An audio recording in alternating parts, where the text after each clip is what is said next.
Alors bonjour et bienvenue dans ce nouveau tutoriel d'introduction aux mécanismes fondamentaux de ce mode. Aujourd'hui nous allons commencer à voir l'animation. Alors ce sera un tutoriel qui sera divisé en deux parties et cette première partie se focalisera sur les function queues, c'est-à-dire des petits modules qui permettent d'animer des paramètres de manière indépendante. Et la deuxième partie ce sera sur les timelines. Alors dans cette composition, je vais importer deux vidéos, une vidéo de fond et un cheval. Le but, ça va être d'animer ce cheval à la fin de la vidéo et de le faire sautiller de droite à gauche de l'écran. Alors déjà, je vais lire les vidéos. Pour ça, je vais créer un standalone player qu'on avait déjà vu dans un des précédents tutoriaux. Et pour expliquer un peu plus en détail ce que c'est cette chose-là, c'est quelque chose en fait qui va lire le transport de la vidéo du début à la fin et faire une boucle sur le début. Si je sélectionne cet élément-là, je vois que j'ai plusieurs options à l'intérieur. Alors pour que ce soit un peu plus clair, je vais sélectionner mon cheval et créer une boucle d'animation sur mon cheval. Alors j'ai un in et un out qui peuvent me permettre eh bien, de lui dire quand est-ce que la vidéo va commencer et quand est-ce qu'elle va finir. Là je lui dis d'aller de 1 frame à 25 frames par exemple. Et si je sélectionne mon cheval, je vois ce qui se passe. Voilà, il la lit en boucle de 1 frame à 25 frames. Je peux la lire en forward, je peux la lire en ping-pong, je peux la lire en backward, etc., etc. Alors je vais la laisser en lecture par défaut. Une dernière petite précision pour expliquer comment rentrer les temps dans ce mode. Eh bien pour rentrer par exemple 1 heure, 3 minutes, 1 heure, 2 minutes, 3 secondes et 4 frames, je vais faire 1.2.3.4. Et voilà, et là ça me rentre 1 heure, 2 minutes, 3 secondes, 4 frames, en sachant que le dernier nombre ici c'est donc les frames, et que ce mode fonctionne sur une base pour l'instant de 50 frames par seconde. Donc si je veux mettre 1 seconde et demie, eh bien je vais taper 1.25, 25 frames, une demi-seconde. Ensuite, ces players, ils ont des contrôleurs qui sont déjà accessibles en haut de l'arbre, par exemple ces paramètres de vitesse, alors je vais le laisser à 1 par défaut. Donc voilà. Maintenant, mon objectif, ça va être de déplacer mon cheval, de lui faire une petite boucle d'animation qui va le déplacer de la gauche de l'image vers la droite. Alors, je vais regarder dans ses paramètres à mon cheval et regarder de où à où est-ce qu'il va. Alors, moi, je vais l'animer de 116% jusqu'à moins 18%. Mettons de 120 à moins 20%. Pour ça, je vais sélectionner ce paramètre, faire une linear loop. Alors, en sachant que linear et back and forth loop, ce sont des presets du même outil qui est une function queue.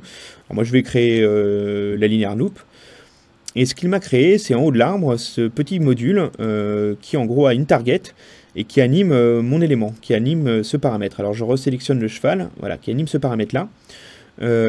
Si je regarde le paramètre, je vois qu'il a une petite icône ici. Si je fais un clic gauche dessus, go to X, il va directement me montrer quelle est la fonction queue qui anime ce paramètre.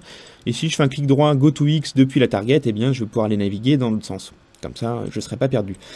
Alors ce que dit cette queue, elle me dit qu'entre 0 et 3 secondes, elle va animer ce paramètre de Y de mon cheval de 0 à 100% en suivant une fonction linéaire.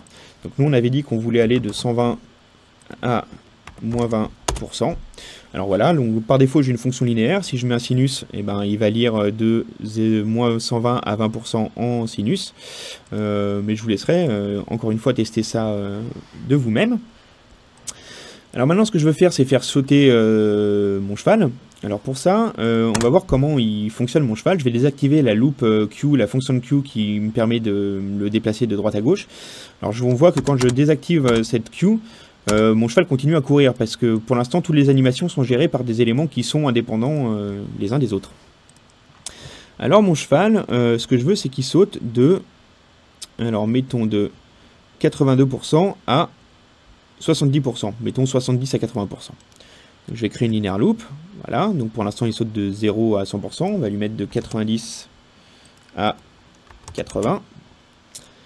Et maintenant je veux pouvoir régler cette queue un petit peu mieux et voir un peu mieux ce que je fais. Alors une fois que j'ai sélectionné un élément qui a une fonction, j'active le function editor ici, je vais le mettre en fit to screen et là je vois mieux ce qui se passe dans ma fonction. Et ma fonction, je vais lui dire que ça va être un sign, que je vais mettre en mirror repeat, que je vais répéter beaucoup de fois. Voilà, on voit mieux ce qui se passe. Et on va dire que plutôt que d'aller de 90 à 80, alors, il va aller de 85 à 70. Voilà, ce sera mieux. 85 à 70. Voilà. Et maintenant, dans ma fonction, la seule chose qui me reste à changer, ça va être sa phase. On va la changer comme ça. Et on va la répéter 9 fois. Alors, faire bien attention que le paramètre d'entrée et de sortie de la boucle soit le même, parce que sinon, bah, ça va sauter. Voilà. Je vais réactiver ma première boucle. Et voilà, j'ai un petit cheval qui galope joyeusement dans la campagne.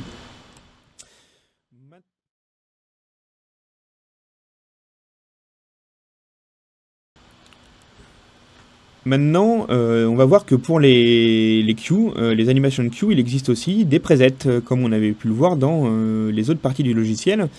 Alors, si vous ne savez pas comment fonctionne un preset, je vous invite à regarder le tutoriel sur le compositing 2D. Alors, pour ce faire, je vais importer un arbre, et c'est cet arbre-là que je vais animer.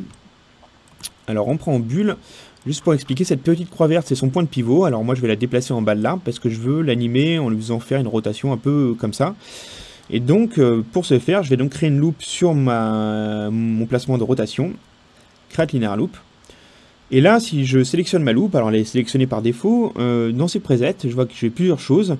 Moi, je vais utiliser le 5 degrés noise rotation, qui est un petit preset que j'ai fait, et qui en gros va répéter, faire mirror repeat sur une fonction noise, comme ça elle ne saute pas, elle a le même paramètre d'entrée et de sortie, sur une minute, et qui agit de -5 à 5 degrés.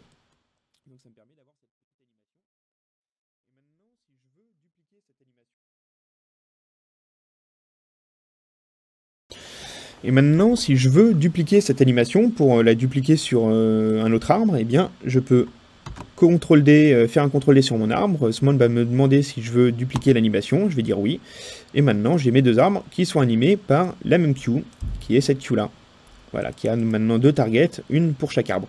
Si je veux que mon animation soit légèrement différente d'un arbre vers l'autre, ce que je peux faire, alors là je vais juste le montrer très superficiellement, c'est pour vous montrer que ça existe. Après je vous invite à regarder la documentation là-dessus, il y a quelques petits tutos à l'intérieur de la doc aussi. Donc je vais utiliser un modifieur multiply, et je vais le mettre en -2 par exemple. Et voilà, comme ça j'ai mon animation qui a été multipliée par 2 et qui a été inversée. Maintenant, un autre cas de figure, je ne veux pas avoir un deuxième arbre, je veux avoir exactement la même animation que sur cet arbre-là, mais sur un autre élément. Alors ce que je vais faire, c'est que je vais importer un autre élément, le buisson par exemple, voilà, et je vais avoir exactement la même animation. Alors ce que je vais faire, c'est que je vais dupliquer la target de la loupe qui contrôle mon arbre, voilà, CTRL D, et maintenant en sélectionnant mon buisson, je vais juste drag and dropper sa rotation dans sa target, et voilà, j'ai mes deux éléments qui sont animés de la même manière.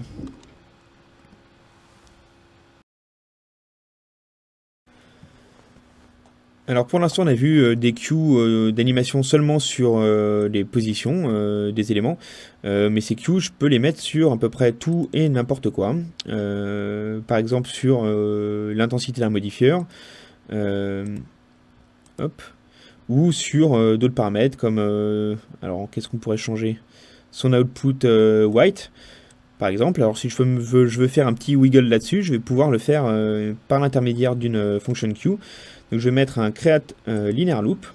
Voilà, je vais le mettre en noise, en mirror repeat x2, comme ça je suis sûr qu'il ne bouclera pas. Et je vais lui mettre entre 0 et 10%, non, 100... Voilà, entre 90 et 100%. Et là, j'ai un petit wiggle qui apparaît sur ce paramètre-là.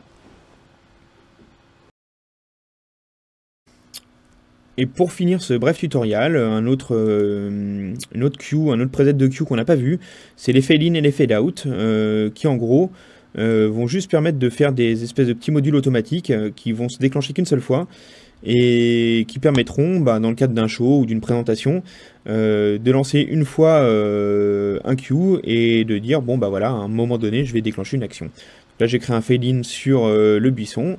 Ça, je pourrais le learner à un contrôleur et puis à un moment donné, le faire apparaître quand je veux. Bon voilà, ça conclut ce tutoriel sur les loop queues, et le suivant, ce sera sur les paramètres exposés, donc une introduction à l'animation dans ce mode.